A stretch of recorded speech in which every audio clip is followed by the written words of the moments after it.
Bueno, presentación transversa. Ok. Bueno, esta va a ser más rápido que la otra porque, bueno, ahorita van a ver. Bueno, aquí tenemos la situación. Bueno, aquí tenemos el eje longitudinal de la madre y aquí el del bebé. Y van a estar perpendiculares. Aquí se puede ver perfectamente. Y al igual que en la situación pélvica, cuando es prematuro, es más probable que se encuentre en esta situación. Ahora, la etiología, pues igual son variadas y bastante similar también al de la presentación pélvica. Y bueno, tenemos que sea multigestas, que haya tenido varios, pues ya porque el miometro pierde su fuerza. Ahora, la desproporción cefalopélvica, pues porque impide que la cabeza se encaje. Ahora, malformaciones, pues ya vemos que es algo estructural, físico, que dificulta el acomodo correcto. Lo mismo, tumores, miomas, prematuridad. Ya vimos esto. Embarazo múltiple, polidramnios, va a quedar más móvil. Placenta previa también es algo estructural. Ahora, antes vimos aquí la situación, que está así, y ahorita vamos a ver la posición, o sea, el dorso, cómo va a estar encontrado. Y tenemos más variedad que lo normal. Bueno, la posición del dorso va a ser anterior, posterior, podemos ver aquí, inferior, o sea, hacia abajo, claro, y superior, hacia arriba. Y va a ser derecha, sí, bueno, en este caso sería izquierda, porque la cabeza es lo que va a determinar el lado, izquierda y derecha. Y pues, sí, como dije, va a ser más corta. Esta es la última. Es cesárea, no puede salir de esa manera, o puede ser también una versión, que la doctora, la clase pasada había mencionado que igual cuando es pélvico se puede hacer incluso la versión, pero no es complicado, se necesitan. Bueno, esta es una opción, cuando el producto se encuentra transverso, se puede hacer la versión, pero pues la cesárea es lo más recomendable. Bueno, eso sería de la presentación transversa. Doctora, ¿quiere que ponga el caso clínico? Bueno, el caso clínico.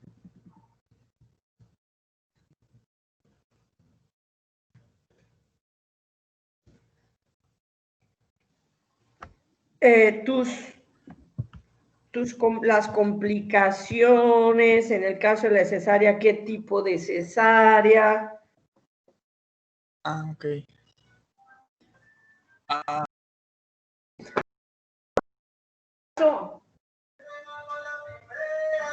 Un segundito. Diga.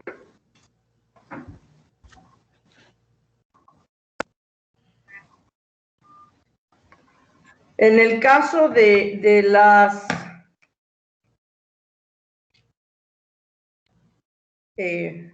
hablábamos de la presentación pélvica, lo más frecuente es que también se confunda con presentación de cara, o la presentación de cara se confunda con la presentación pélvica, confundiendo la parte de los pómulos con los cachetes y el ano con la boca, o el sacro con la raíz de la nariz. Por eso hay que aprender a revisar. Entonces esa es una.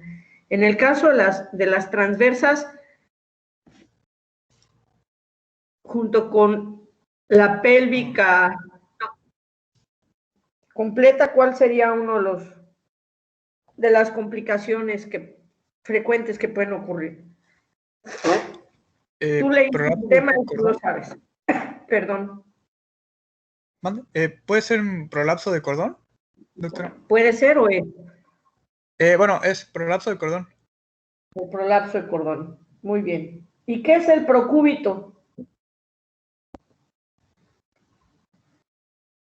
¿Procúbito? Ajá, procúbito. No sé, doctora. ¿Alguien? Tú lo deberías de saber porque tú preparaste el tema. ¿Alguien? Y los que hicieron presentación cefálica también deberían de saberlo. Nadie. Yo, doctora, ¿no es cuando el cordón umbilical queda entre lo que viene siendo el orificio cervical y la cabeza de O sea, es cuando el del cordón producto? está por delante de la presentación. Ok, sí. ¿Sí? Sea cual fuera la presentación, pero a diferencia del prolapso, ¿cuál es?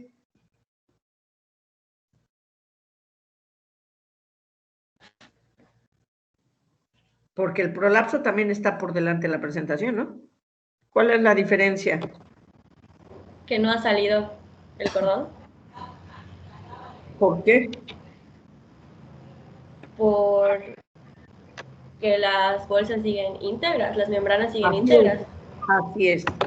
El procúbito es previo, obviamente, al prolapso y muchas veces se presenta procúbito y ninguna otra alteración, y eso es indicación de cesárea.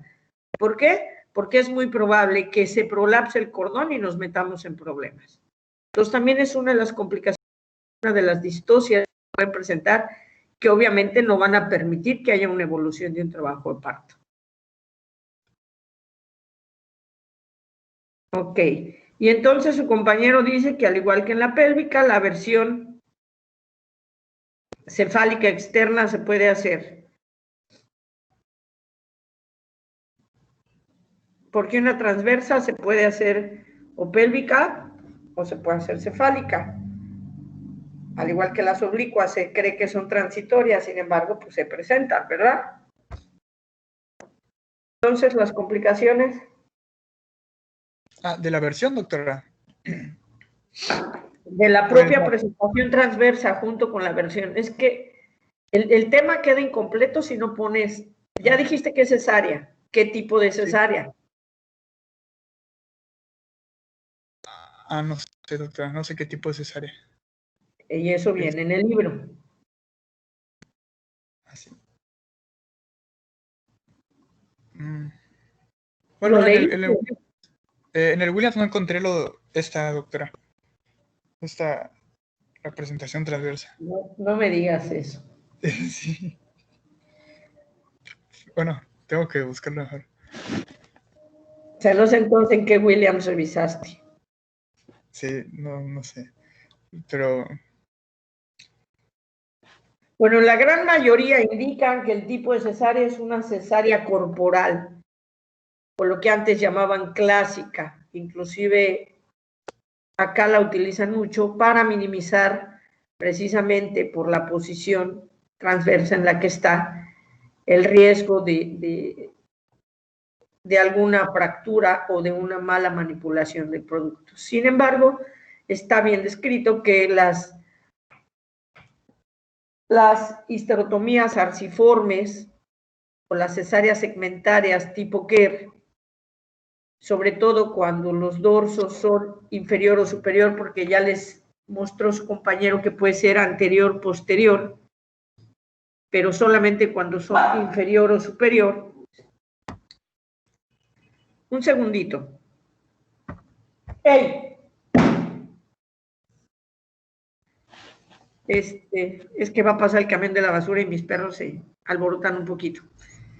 Entonces, en el caso del dorso superior o el dorso inferior, puede uno hacer una incisión Kerr. La diferencia es cómo va en qué posición va a extraer uno al producto, dependiendo cómo esté el dorso.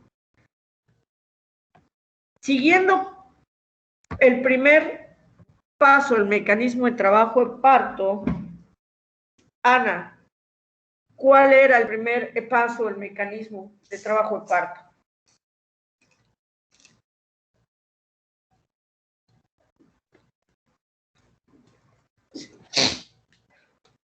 Nada. Alba. Algunos libros te hablan de 9 movimientos cardinales y otros te hablan de 11. Doctora, era el encajamiento, ¿no? Después del ¿quién me lo dijo? Eduardo. Ok, Eduardo. Moguel, ¿verdad? Y luego empieza a hacer los movimientos Por de eso. tipo, ¿no?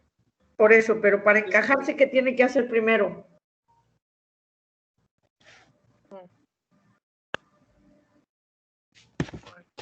Es una flexión, Ah, ok. ¿sí? Para presentar, porque ya dijimos que hacen hiperextensión se atoran, ¿no? Sí. Es una flexión para poder entrar. Entonces, teniendo ese principio en su cabeza, si vemos la imagen inferior, donde el dorso es superior, la imagen inferior del lado izquierdo, si yo hiciera una incisión transversa, digo, Kerr arciforme, puedo introducir mi mano, tomar la cabeza, flexionarla y entonces puedo modificar de modo que solito gire y salga en situación cefálica o lo extraiga yo cefálico. ¿Sí, sí me están entendiendo? Vean el dorso superior. A ver, ¿quién está haciendo? Es que no veo aquí cómo pueda yo tomar el control. El dorso superior es el inferior izquierdo, ¿no? Sí, pero quisiera yo... ¿cómo hago? Es que no me aparece aquí para que yo pueda tomar el control y entonces yo con mi cursor poderles enseñar. Bueno, entonces ya identificamos que es la inferior izquierda. ¿Sí? Sí. ¿Han visto cómo es una cesárea Kerr? ¿Cómo se hace la incisión en el útero? ¿Es vertical, doctora? Entonces haces la incisión y metiendo la mano a través de la incisión, tomo la cabeza y la flexiono. ¿Sí? Mi mano va a entrar como si dijéramos de abajo hacia arriba, tomo la cabeza y la flexiono sobre el cuerpo del feto. Al flexionarla, provoco que la parte podálica se levante y entonces yo extraigo al niño de manera cefálica. ¿Ahora sí me entendieron? Sí, doctora. Ok. En esos casos sí se puede hacer esa incisión. Ok. Cuando el dorso el dorso es inferior, que es la imagen de ahora inferior del lado derecho, yo no podría hacer lo mismo en el caso del dorso inferior, porque si yo tomo la cabeza y trato primero si la flexiono va a ser hacia arriba y no la puedo jalar hacia abajo porque le estaría yo provocando una hiperextensión, ¿verdad? Entonces, en ese caso, yo meto mi mano y empujo el dorso hacia arriba para que lo que me presente sea la cadera y lo extraigo de forma pélvica.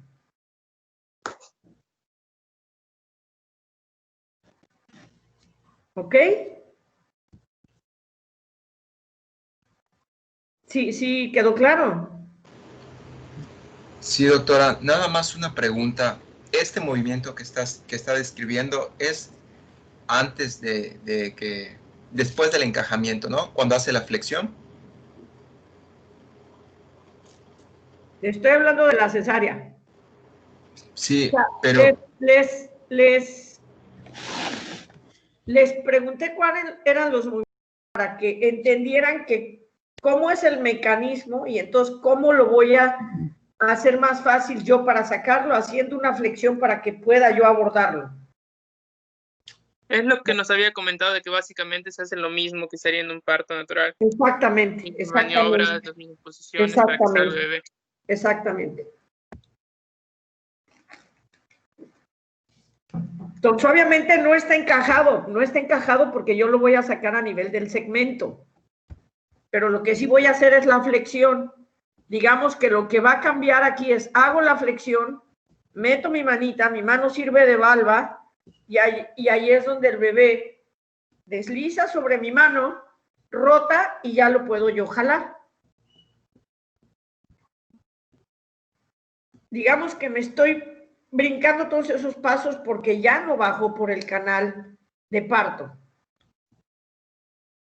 Entonces, lo único que va a pasar aquí es una flexión con rotación para que después yo lo pueda extraer. Pero obviamente al estar en posición transversa yo tengo que ayudarlo. Entonces, insisto, el dorso superior puede salir cefálico, el dorso inferior tiene que salir pélvico.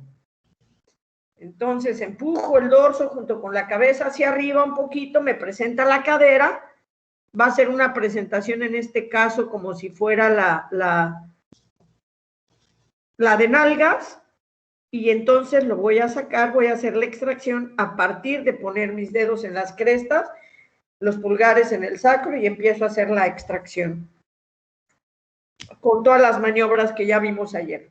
¿Sí? Sí, doctora. Muy bien. En el caso de los otros dos dorsos, el anterior y el posterior, como ahí sería mucho más difícil tener que primero hacerlo o inferior o superior, es decir, rotar al bebé y después volverlo a mover para sacarlo de las dos formas que les mencioné, sería demasiada la manipulación para el producto con riesgo de poderlo lesionar, así como manipulación de contrapresión para el útero con el riesgo de que se pueda romper y o con el riesgo de que haya ruptura de cordón y o con el riesgo de que haya desprendimiento de placenta. Entonces, obviamente, en las otras dos, lo que sí se hace es una incisión corporal que me da mayor amplitud de apertura del útero y extraigo al bebé del dorso.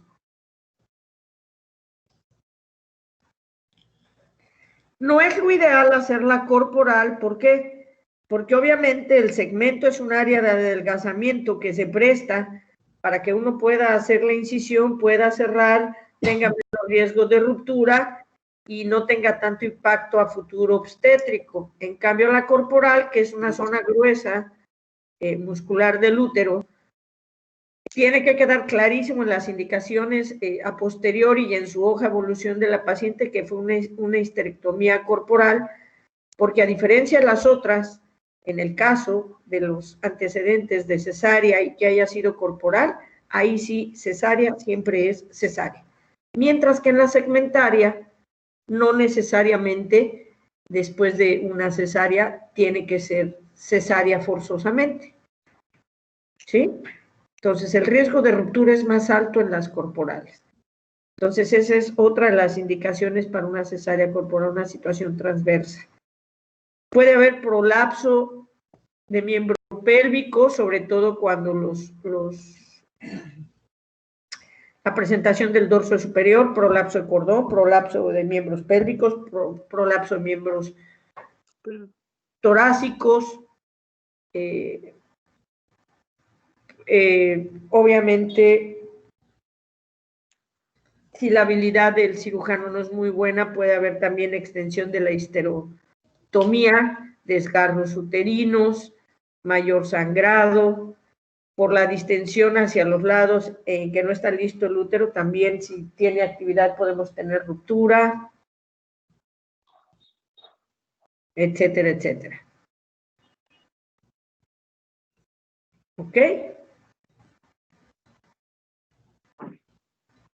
¿Hasta aquí quedamos claros? Y la única manera en que un transverso pudiese salir por parto es que el feto estuviera muerto.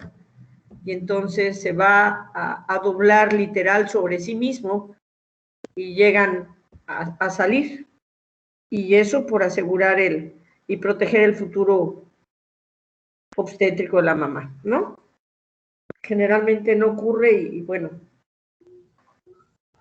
se trata en el caso de que estuviera muerto, sí puede uno intentar reacomodarlo, aunque insisto, las versiones externas no se hacen a menos de que estés en un hospital que tengas una sala disponible, equipo quirúrgico disponible, banco de sangre disponible todo el tiempo, por si cualquier cosa sucediera.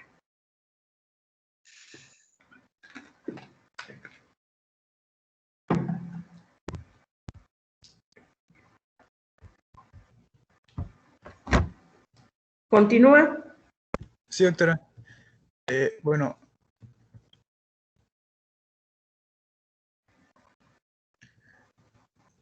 Ya ibas con el caso clínico, ¿no? Sí, doctora. ¿Se me escucha? Sí, dale. Sí, bueno, aquí está el caso clínico con 2 preguntas. Bueno, la primera está, bueno, vamos a ver. Paciente de 31 años de edad con 32 semanas de urgencias en fase expulsiva activa, es no relevante. Aquí tenemos de FUM, que sí, de 32 semanas. Gestas 2, ya tuvo un parto. Bueno, pero el primer parto, años, fue un producto pélvico, que de peso y todo, de semana, todo está bien. Y tiene miomatosis. Bueno, ahora, la primera pregunta sería, ¿cuáles factores de riesgo, bueno, que ya vimos, esta paciente, o sea, presenta que nos puede sugerir un producto pélvico? Bueno, aparte que ya sabemos que es pélvico.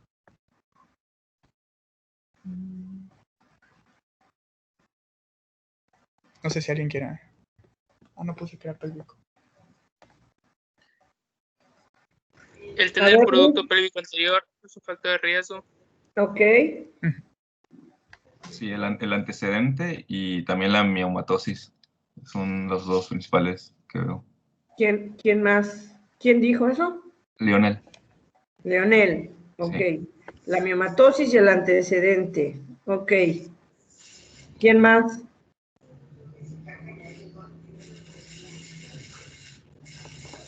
Pues que sea prematuro, ¿no? Porque 32 semanas. Claro, doctor. Bueno, y la segunda pregunta sería, dice, ¿el manejo apropiado sería una cesárea de emergencia? ¿Verdadero o falso? No sé si alguien quiera comentar. ¿Cuál creen que sería?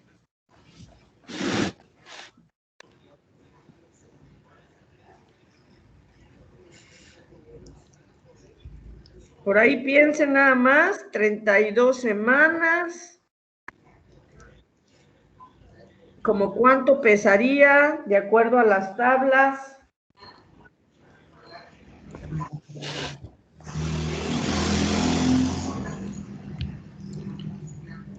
Pues sí, doctora, una cesárea sería el manejo adecuado.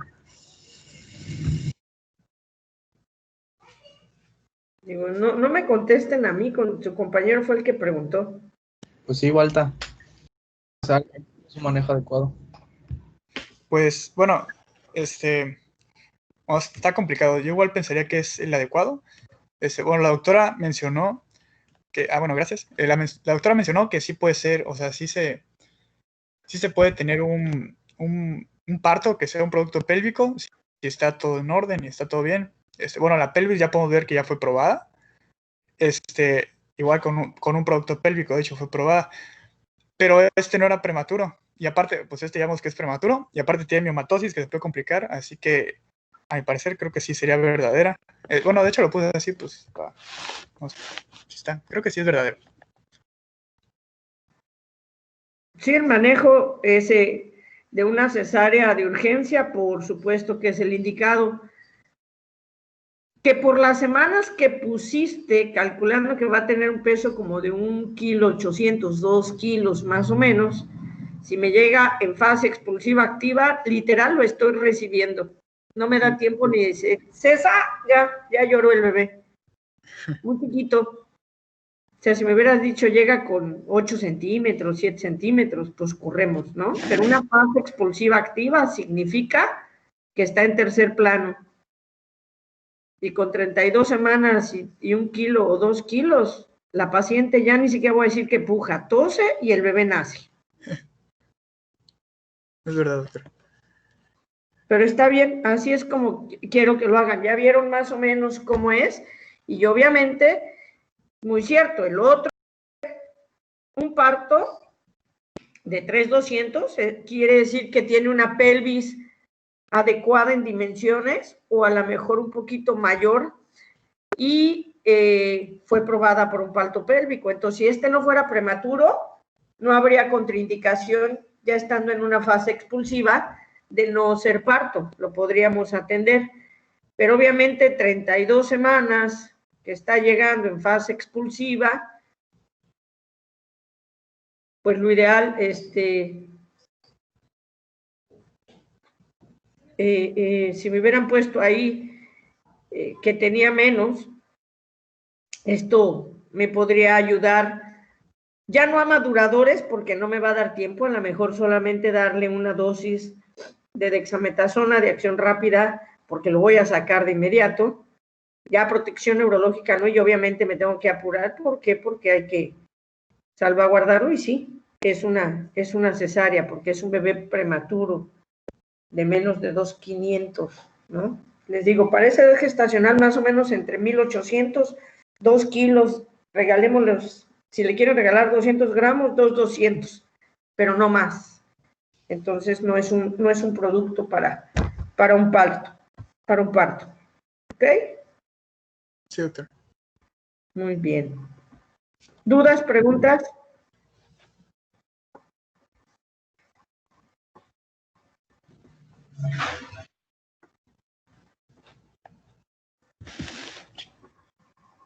Y luego a lo mejor la miomatosis debe ser de pequeños elementos y a lo mejor de 1 o 2 miomas, porque si permitió que hubiese trabajo de parto y que tuviera un parto exitoso, pues aunque esté ahí tampoco es tan relevante, y muy probablemente no sea la causa directa de una presentación pélvica. Claro.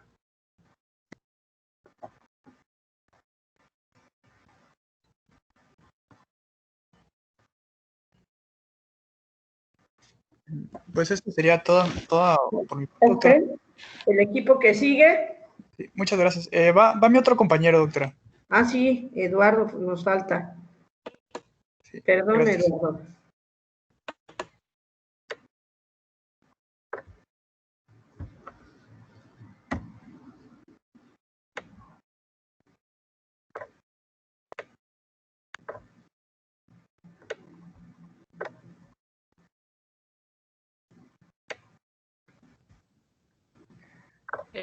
Bueno, vamos a empezar con el caso. Es PSWS, femenina de 46 años, multípara, gesta 8, para 5, los abortos 2 y cesárea 1. ¿Qué pasó? ¿Puedes poner pantalla completa? Pensé que estaba, a ver. Soy yo la que... Ahí está. 36 semanas de gestación por FUN. Obesidad grado 1, diabética sin apego a tratamiento, que acuda a cita de control. Antecedentes de importancia. Espérame. ¿Cuántas gestas? Tiene gesta 8, para 5, abortos 2, cesárea 1. Ah, es que no está el para. Yo veo gesta 8, abortos 2, Sí, cesárea 1. ahí no le puse el para, pero es para 5. No, pues tendría que ser para 4. Y el Para embarazo 4, actual, tiene razón. ¿no? Porque si no, entonces Sí, ya sería porque gesta la actual, 9. sí. Tiene toda la razón. Perfecto. Acuérdense, ahí son detallitos. Tenemos que estar buzos. Sigue. 36 semanas de gestación por FUN, obesidad grado 1, diabética sin apego a tratamiento, que acuda a cita de control. Antecedentes de importancia, tiene un producto macrosómico previo con distocia de hombro. Y ya. Bueno, en la consulta se realizan las maniobras del Leopold. No se encuentra el polo fetal en fondo uterino. Okay. Se realiza la medición del fondo uterino y está apenas por arriba del ombligo. Con respecto a esto, les puse algunas preguntas que pueden ser útiles, ¿no? O sea, que considero útiles. ¿Qué estudio sería útil para esta situación? Si alguno quiere participar.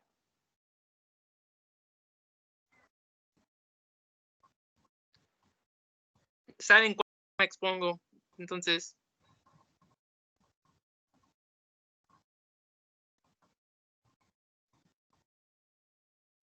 ¿qué estudio dijimos que era complementario a la clínica?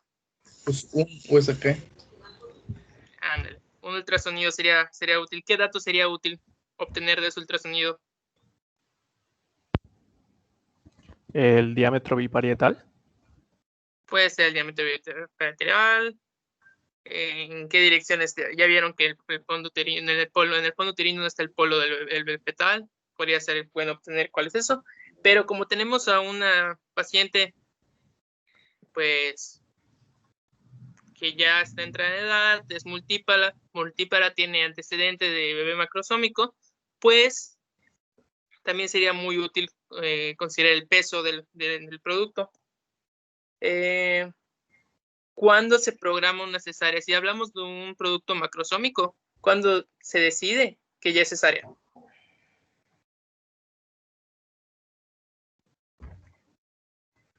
Bueno, con un producto macrosómico en una mujer diabética pesa más de 4 kilos 250. En la literatura que leí decía que ya se podía pensar en programar una cesárea. ¿Cuáles son las consecuencias? ¿Qué me pasó, doctora? Eduardo, hay que acordarnos que les hice mención De que no se aplica... y aquí es a partir de 3,800, para que no Ok. empecemos a confundir números. Ok, está bien. Las consecuencias de una distosia de hombro para el producto pueden variar. ¿Alguno quiere aportar algo? Las digo.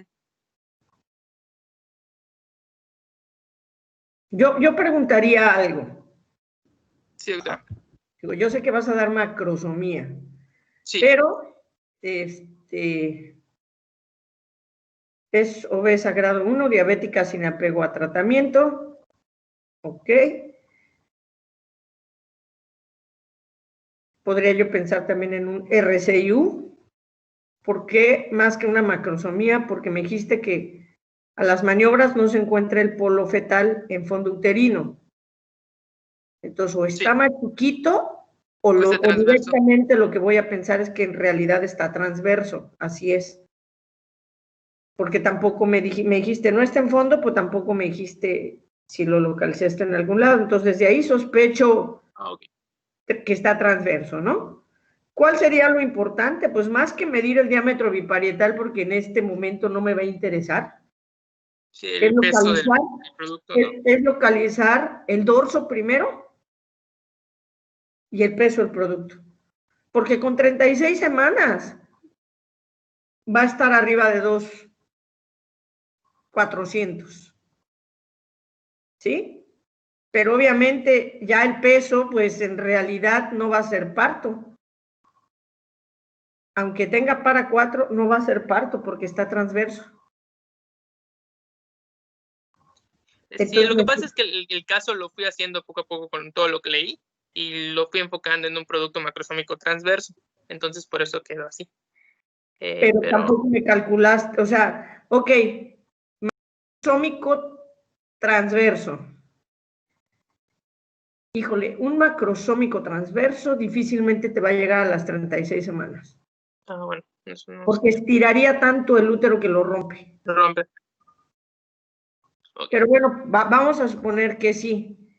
Entonces ahí ya sería importante que en el momento en que dices qué datos sería conveniente obtener, ya te dijeron peso. Ok, el producto pesa 3,900.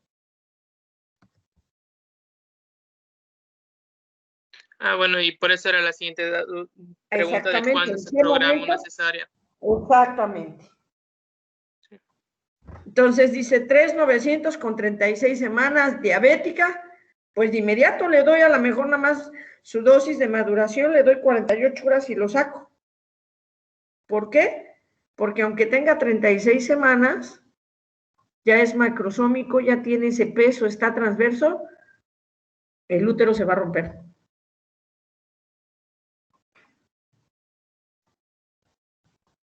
Y ahí puse dos preguntas como que un poquito de más de consecuencias de una distosia de hombro y consecuencias de un parto prolongado, ¿no? Que aunque no es tan frecuente, una distosia de hombro puede causar una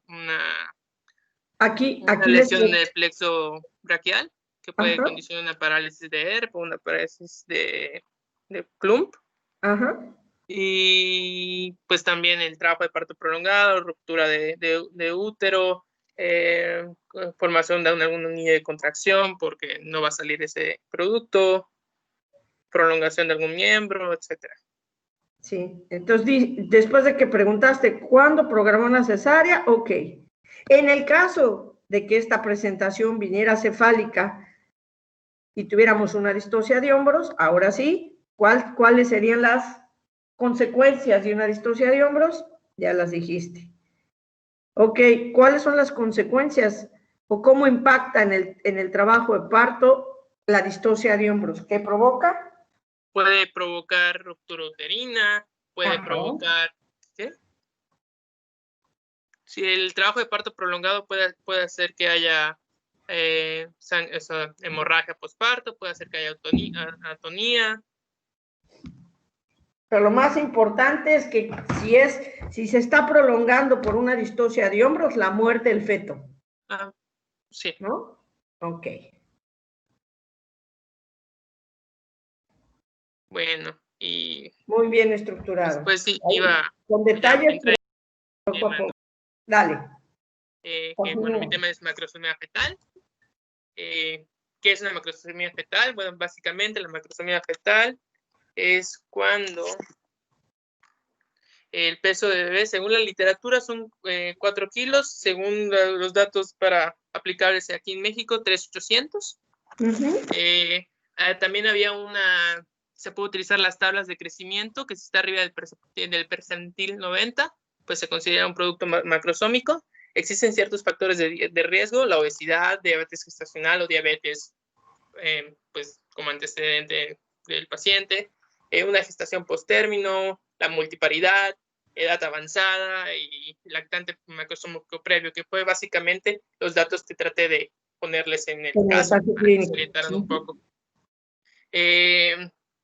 También quise meter unas cositas aquí que son la inducción profiláctica del trabajo de parto, que encontré que básicamente, aunque si tú encuentras un bebé que tiene los factores, que la mamá tiene, el paciente tiene los factores de riesgo para crear un producto macrosómico, y que si tú ves que ese producto está creciendo más de lo que debería, pues no se hace realmente la inducción de profiláctica del trabajo de parto, porque no se encontraron datos que hagan diferencia con respecto a lo que tengas que aplicar una cesárea. Entonces no se practica bueno, yo encontré que no se practicaba la profilaxis.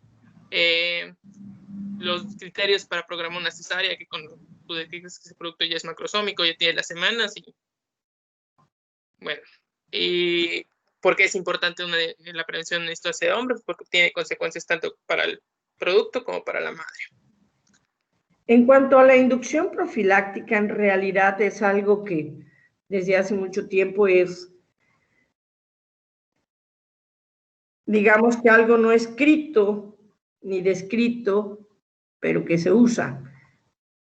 ¿Por qué profiláctico? ¿A qué nos referimos con profiláctico? Es que en una paciente que va a tener cesárea, esa inducción profiláctica es para que con esa actividad haya una formación de segmento, porque sin actividad uterina no se forma un segmento, y el segmento es la parte que se adelgaza para que podamos hacer una incisión, y con esto, además de que mejoramos el abordaje quirúrgico, disminuimos el riesgo de hemorragia o de mayor sangrado transquirúrgico.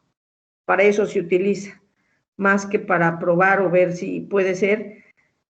Por eso digo mal llamada inducción. En realidad provocamos un poco de trabajo de parto para que se forme un poco de segmento, haya mejor calidad en el abordaje quirúrgico y podamos nosotros reducir el riesgo de hemorragia transquirúrgica.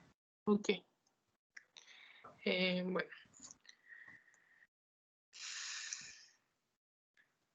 Bueno, esto es básicamente lo que les acabo de comentar con las preguntas anteriores, y también como dato que México pues tiene tendencias a la obesidad. Para 2030 supuestamente el 40% de la población va a ser obesa. Bueno, también me tocó exponer sobre la distocia de hombro, que es una complicación que su incidencia es menor al 2%. Como causa principal tenemos la macrosomía fetal. Encontré que la definición operacional de una distocia de hombro es cuando hay un lapso mayor a 60 segundos entre el nacimiento de la cabeza y el cuerpo. Así es. Y como consecuencia... Hay un signo. ¿No encontraste cuál es el signo? Además de los 60 segundos, que a lo mejor no los estás contando, hay algo que se llama signo de la tortuga. Honestamente no, doctora. Ok, ¿qué pasa con una tortuga cuando le tocan la cabeza? La retrae.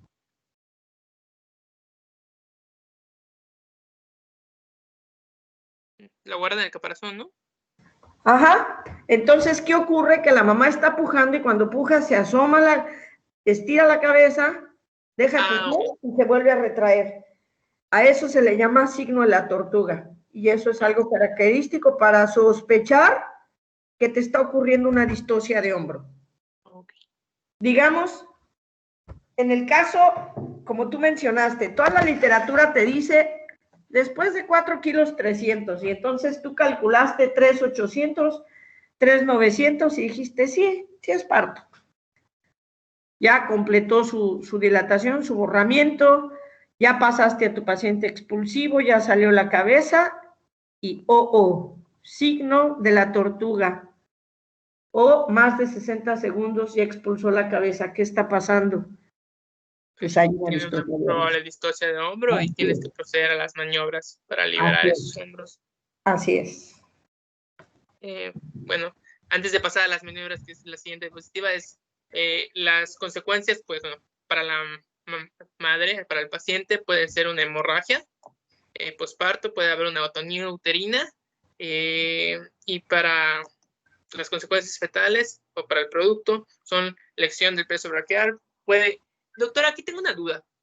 Decía que podría haber una fractura de clavícula o de húmero, pero eso es por que se practica la fractura de clavícula para la liberación de hombro. O sea, puede haber la fractura porque uno está traccionando y quiere extraer el producto, o puedes provocar una fractura para reducir diámetro y poderlo extraer. Si es provocada, obviamente tú sabes dónde apoyar, con qué presión, fracturas, reduces el diámetro y lo extraes. Pero si es porque estás jalando y es una mala maniobra por estar traccionando, pues normalmente no son tan en el sitio donde pudieran tener mejor recuperación. Entonces, se puede presentar como consecuencia, como complicación, o puede ser como parte de las maniobras para que extraigas al bebé. Okay. El resto, la fractura de húmero es porque lo traccionas mal y obviamente pues el fallecimiento es porque lo tienes ahí comprimido, ¿no? Le estás cortando la oxigenación a ese bebé. Sí. Y bueno, por último es el fallecimiento neonatal, ¿no? Bueno, para la prevención, ¿qué son datos importantes o banderitas rojas o algo que te puede servir? Bueno, valorar el peso fetal, la edad gestacional, hacer en las consultas previas de control lo que es la curva de la tolerancia materna a la glucosa, tener antecedentes adecuados, o sea, hacer una historia adecuada, una serie adecuada de sus antecedentes, que si ya tuvo productos, cuántos tuvo, que si han sido abortos, que si han sido macrosómicos. Y bueno, otras cosas que son importantes, identificar mediante ecografía, si hay una macrosomía. Encontré estos datos, pero estos datos no nos sirven para nuestra población en general, porque ya vimos que pues, México es una población especial. Y pues desde 3,800 kilos, pues aplica. Y pues bueno. El tratamiento. Perdón, es importante también, acuérdense lo que mencionó Eduardo al inicio, somos una población que si bien no tenemos primeros lugares en muchas otras cosas, tristemente en obesidad sí, en obesidad infantil ya estamos a punto de lograrla también en obesidad adulta. Entonces, la gran mayoría de nuestras pacientes tienen sobrepeso y de verdad que no veo que, digo, en todas las especialidades, no solamente en ginecología, pero me entristece que en obstetricia no se reporten, o los médicos generales que ya están como pasantes, no reporten el índice de masa corporal, ni siquiera lo sacan como para poder entender en qué lugar estamos. Y toda paciente como parte del control prenatal, toda paciente con o sin factores de riesgo, como también se debe de hacer una prueba, cuando veamos diabetes, vamos a ver cuáles son, pero me voy a adelantar, una prueba de O'Sullivan para descartar diabetes gestacional, pero cuando tenemos pacientes con factores de riesgo, pues el manejo es distinto y siempre hay que descartar una diabetes y como dije, no necesariamente por por ser diabética va a tener, deme un segundo.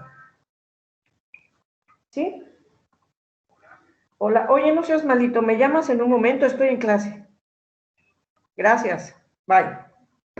Entonces, aquí es bien importante que no toda paciente diabética necesariamente va a tener un macrosómico, pero sí tenemos la obligación de que en toda paciente obesa y o con factores de riesgo para diabetes, descartemos macrosomías, sobre todo si nos está llegando ya en una etapa avanzada del embarazo. Ok, continúa. Bueno, para el tratamiento básicamente vas a necesitar el personal adecuado para llevar a cabo la atención del parto. Hay que hacer drenar la vejiga. Hay que hacer una episiotomía, se prefiere en la medio lateral y lateral. Hay que hacer la compresión suprapúbica para ayudar a esa salida del producto, más la tracción.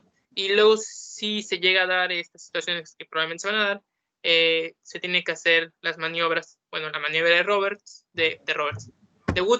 depende de otra cosa, que básicamente es la introducción de la mano posterior a la espalda fetal y vamos a hacer una rotación de 180 grados con el objetivo de desanclar el hombro anterior y permitir su salida. También tenemos la maniobra de Roberts, que en la maniobra de Roberts vamos a llevar las piernas maternas del abdomen para hacer que nuestro sacro se alinee y permitir la salida del producto. Como ya se había mencionado, tenemos también la fractura de la clavícula, que se puede utilizar como un medio para reducir diámetros y permitir la salida del producto. Y por último, está la maniobra de Savanelli. La maniobra de Savanelli bueno, yo entendí que la maniobra de Savanelli es cuando ese producto ya no va a nacer por parto. Tienes que hacer el regreso del producto, básicamente, y se realiza una cesárea. Así es. Y algo bien importante. Estas maniobras se van a dividir en maniobras de primero, segundo y tercer nivel. Afortunadamente, la gran mayoría de las distocias de hombros se resuelven con McRoberts y Woods. Más que Woods en primer nivel, con McRobert y con que alguien te empuje suprapúbicamente el hombro, se han reducido. Cuando mucho Woods, realmente Savanelli, yo creo que el doctor Savanelli, cuando crea esta maniobra, la describe y queda como tal para distocia de hombros, la hizo muy probablemente en un bebé ya muerto y para salvaguardar el futuro obstétrico de la mamá. No hay, hasta ahora no lo he encontrado, un artículo que describa Savanelli en un producto vivo, porque precisamente es el mecanismo de trabajo de parto, pero en reversa. Sí, es lo que le quería preguntar, la expectativa y pronóstico de esos productos, porque vi que el trabajo de parto va a ser largo, lo tienes que regresar y lo vas a tener que regresar siguiendo el mecanismo de trabajo de parto para meterlo nuevamente en la cavidad uterina y que entonces la anestesia y el abordaje sea por arriba. ¿Sí? Insisto, yo, Savanelli descrita, nada, pero jamás dijeron si se había hecho en un producto vivo, si se obtuvo el producto, o sea, no está descrita la maniobra. Pero hasta hoy día yo no he leído un artículo donde se haya extraído un producto vivo. Sí he leído artículos donde ha habido fractura de clavícula como parte de la resolución, aquellos donde, bueno, no hay, se hace compresión suprapúbica y tracción más maniobra de Roberts y sin embargo queda con una elongación de plexo braquial, con diversos grados de lesión, pero y obviamente pues bebés que han fallecido por la falta de maniobras, pero jamás en un Savanelli con un producto vivo.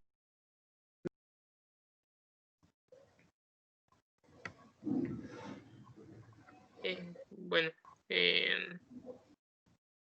luego aquí les traigo una pregunta, si es lo mismo, no, que bueno, ya cambió. Si es lo mismo una hidrocefalia y una ventriculomegalia. ¿Alguien quiere responder? ¿O respondo? Pregúntales, no les des opción de alguien, di fulanito, sultanito, se vale. Digo, no lo sientan como un ataque, ¿eh? Después no van a decir, ay, porque me preguntó, le pregunto, no. Alejandro, ¿es lo mismo una hidrocefalia y una ventriculomegalia?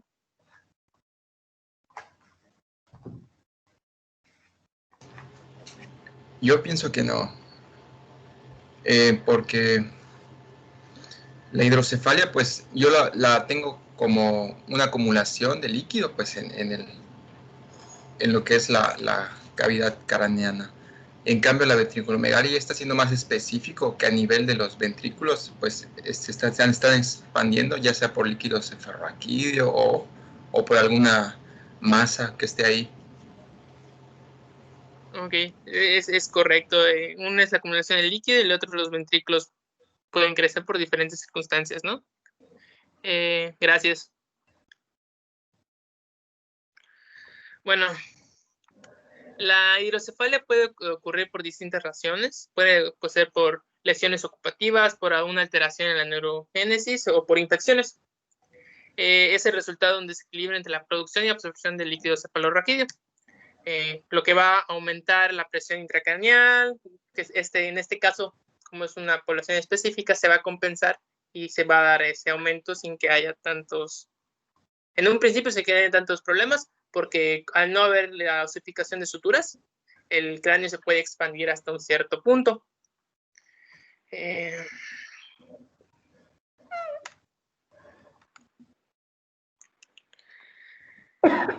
Como les había comentado, tengo algunas imágenes de hidrocefalia, básicamente cefalorraquídeo.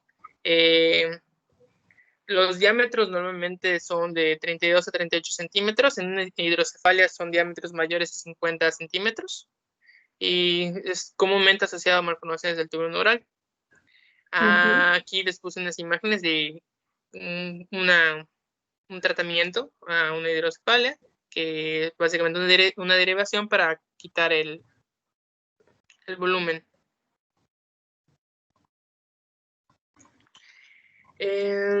Hay algunas técnicas auxiliares para el diagnóstico de una hidrocefalia. Normalmente este tipo de pacientes los vas a encontrar en consulta, te vas a un ultrasonido y te vas a dar cuenta que hay un crecimiento.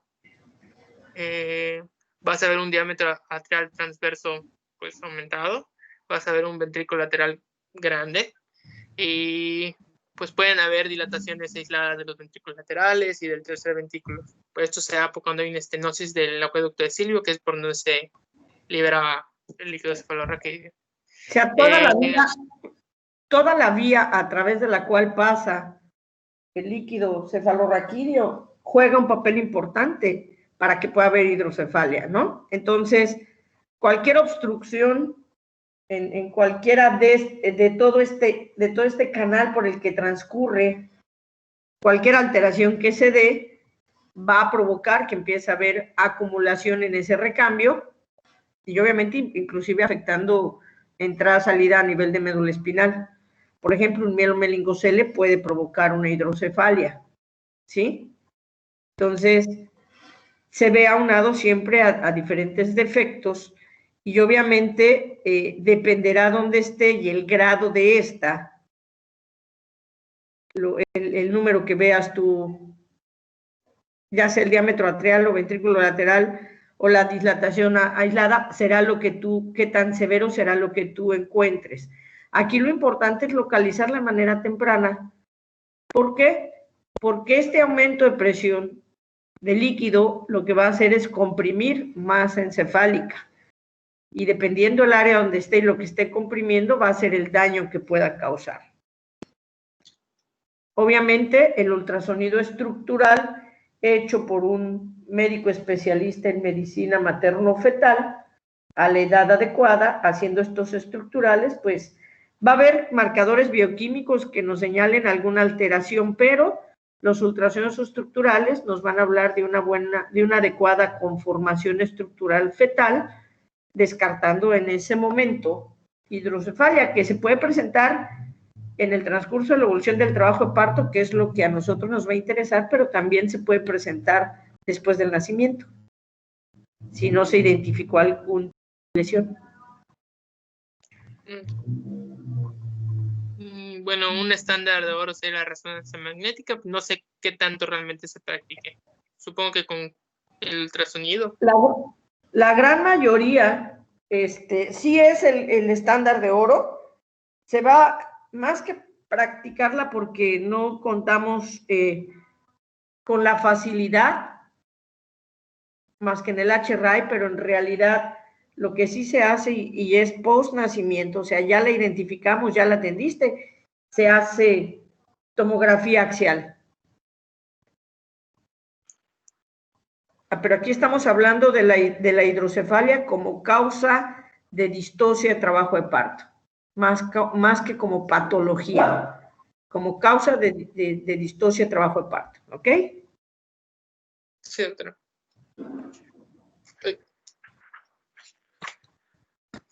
Bueno, el tratamiento es si o sea, si el diámetro biparietal es mayor, o sea, es menor a 10 centímetros de la circunferencia cefálica, pueden hacer por parto vaginal. Si es mayor a 30, o sea, si es menor a 36. O mayor a 10. O mayor a 10. También hay otras cosas que tienes que tener en cuenta, que leí que habían algunos estudios donde se habían intentado hacer las derivaciones en útero para reducir el diámetro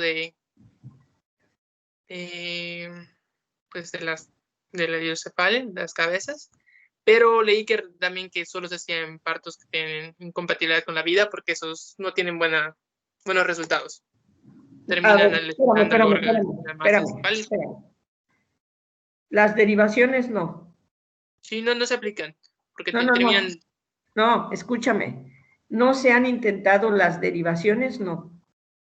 Ok. La cefalocentesis. Ok. Es diferente. Una derivación es la colocación de una válvula y mandarla vía abdominal. Dentro de la cirugía fetal todavía esa no se hace. Ok. Se están haciendo algunas, por lo menos en México, en Querétaro, se está haciendo labio y paladar hendido en útero. Corrección. Ajá. En Europa se están haciendo algunos abordajes, por ejemplo, a los reducción de mielomeningoceles pequeños, algunas gastrosquisis pequeñas, cierre, reducción de gastrosquisis, obviamente,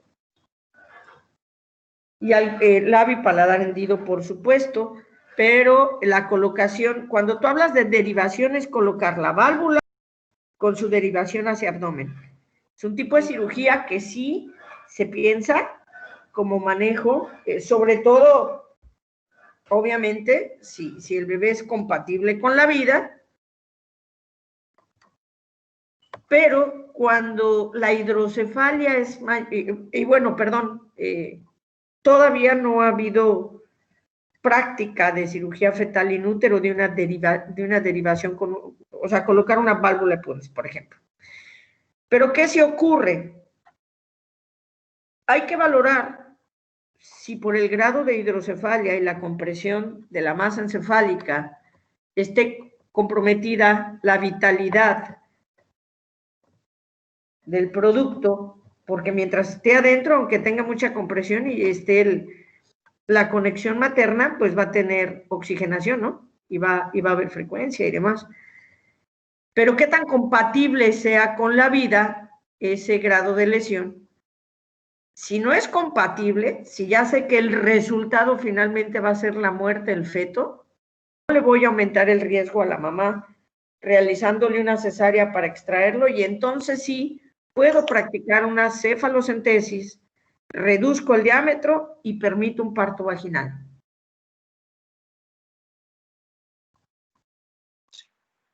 Descomprimo y dejo un parto para no aumentar el riesgo.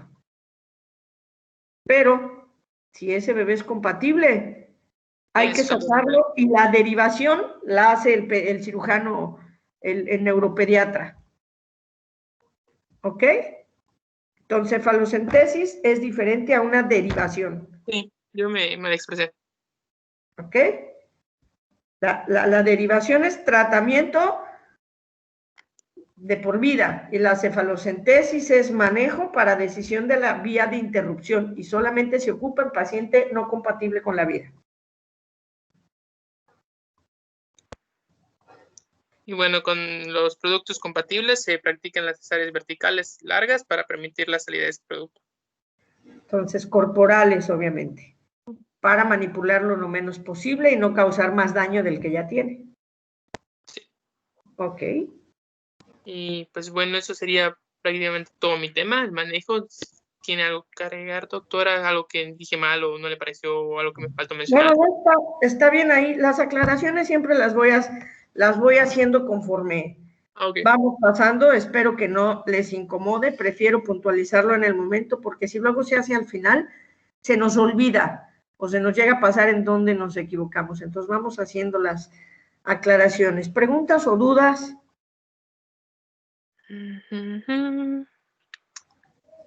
Estas distocias que hemos estado viendo, pélvica, bueno, no pélvica, la transversa, la de hombro, ¿entrarían como una distocia hipodinámica?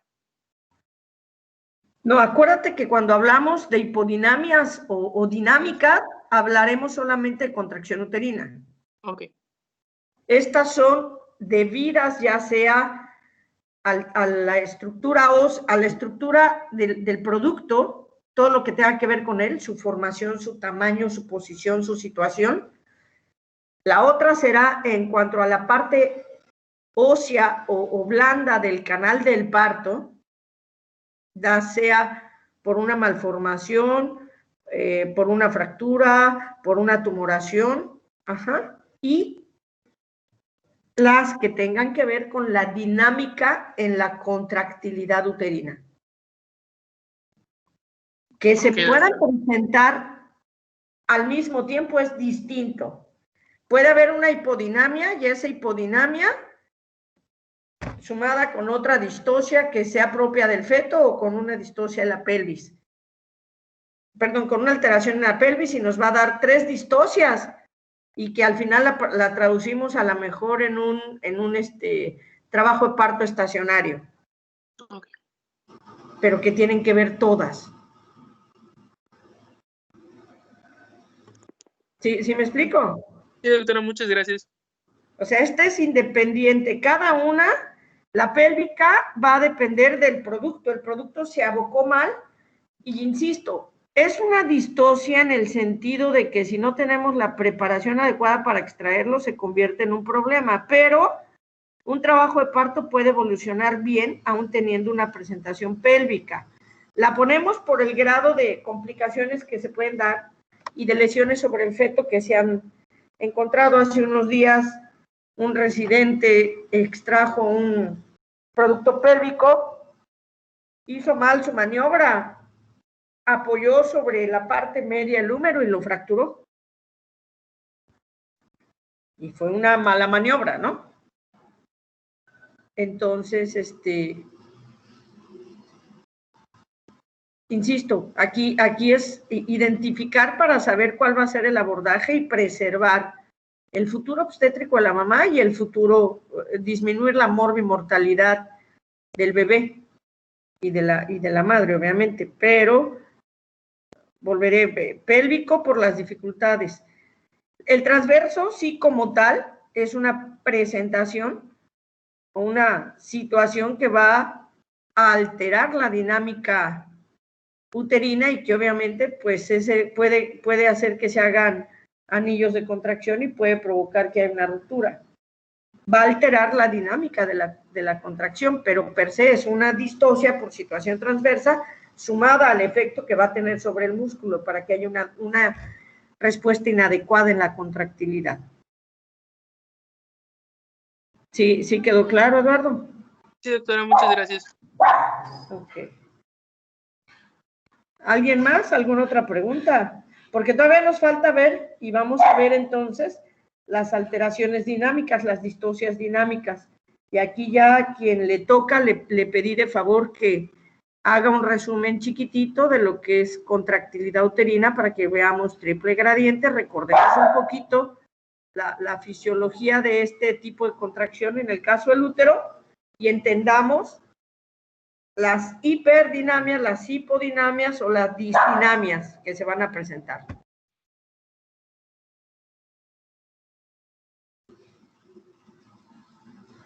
¿Hasta aquí todo claro? Sí, doctora, todo claro. Muy bien. El siguiente tema, ¿a quién le toca? A mí me toca las de disdinamias, las dinámicas, perdón. Ok. ¿Algo ibas a preguntar, Alejandro? Sí, doctora, le quería comentar que a las 12 tenemos clase de psiquiatría. Sí, nada más estaba preguntando el tema, no vamos a adelantar. Claro, Sé que doctor. creo que solo los miércoles en ocasiones podemos adelantar. Sí, Muy bien, doctora. entonces nada más, por favor, una disculpa el día de hoy, pero tenía que ir al banco. Era mi último día de pago y sí me retrasé un poco, dada las largas filas que hay, pero mañana